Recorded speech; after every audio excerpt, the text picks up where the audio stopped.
Hello guys, welcome back to another story. In today's story we'll find our teenage friends exploring a cave that shouldn't have been explored by anyone.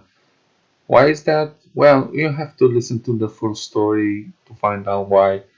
Don't forget to like and subscribe to my channel. It really helps a lot in me making new stories. If you have an idea for a story that I can transform to a story, give me a title in comments below. Don't forget to like and subscribe, and as always, stay safe. Peace.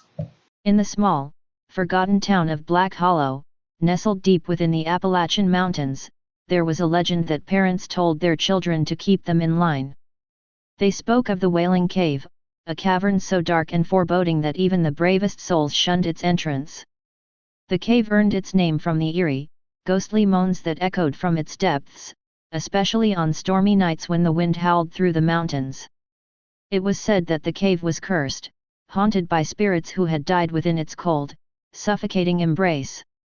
One foggy evening, a group of thrill-seeking friends Sam, Lucy, Mark, and Jenna decided to explore the cave, dismissing the old tales as mere superstition.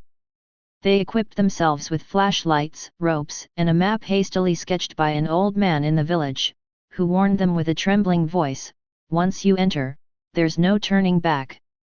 As they approached the entrance, an unnatural chill settled over them, and the air grew heavy with an oppressive silence. The mouth of the cave gaped before them like a beast ready to swallow them whole. With a nervous laugh, Sam led the way, and one by one, they stepped into the darkness. Inside, the air was stale and cold, the walls slick with moisture. The only sounds were their footsteps and the distant drip of water. The cave seemed to stretch endlessly, narrowing and widening as if it were a living creature breathing them in. They ventured deeper, their flashlights casting long, unsettling shadows that danced on the jagged walls. The deeper they went, the more the temperature dropped, and soon their breath was visible in the thin beams of light. Suddenly, a distant wail echoed through the cave, a sound so mournful and filled with agony that it made their blood run cold. The friends froze, their eyes wide with terror. Jenna whispered, "Did you hear that?" They all nodded, their faces pale. The wail came again, closer this time, sending chills down their spines. The sound seemed to reverberate within their very bones, a haunting melody of despair and loss. Panic began to set in as they hurried forward, desperate to find a way out.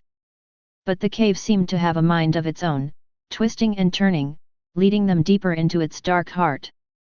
Their flashlights flickered, the batteries struggling against the oppressive darkness. As they rounded a corner, they stumbled upon a large chamber. In the center stood an ancient altar, covered in strange, unreadable symbols. Around it lay scattered bones, cracked and yellowed with age. The sight made their stomachs churn with nausea. Suddenly, the temperature plummeted, and a dense fog began to rise from the ground.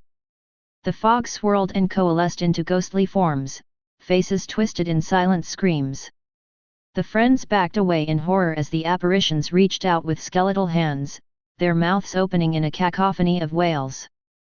The air was thick with the smell of decay, a miasma that clung to their skin and filled their lungs. Lucy screamed as cold fingers brushed her arm, leaving a trail of frost in their wake. Mark stumbled, his eyes wide with terror as one of the spirits whispered in his ear, join us in the darkness." The voice was like a cold wind, seeping into his mind, wrapping around his thoughts like a suffocating shroud. Desperate to escape, Sam grabbed a loose rock and hurled it at the spirits. The rock passed through them, striking the altar. With a deafening crack, the altar split, releasing a blinding light that engulfed the chamber. The wails grew louder, more frantic, as the spirits began to dissipate, their forms unraveling like mist in the sunlight.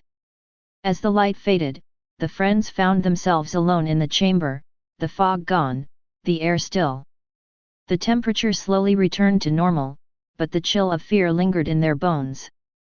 They scrambled to find an exit, their movements frantic and disoriented.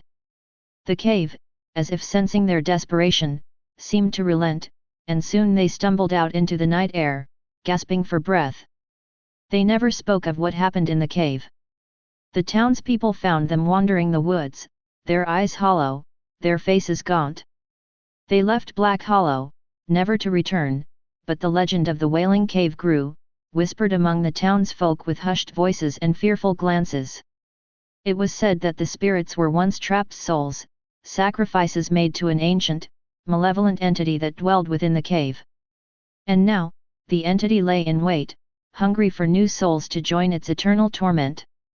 Years later, on stormy nights, when the wind howled through the mountains, the villagers swore they could still hear the wails, a haunting reminder of the secrets buried deep within the Wailing Cave. The cave stood as a silent sentinel, guarding its dark secrets, forever hungry, forever waiting.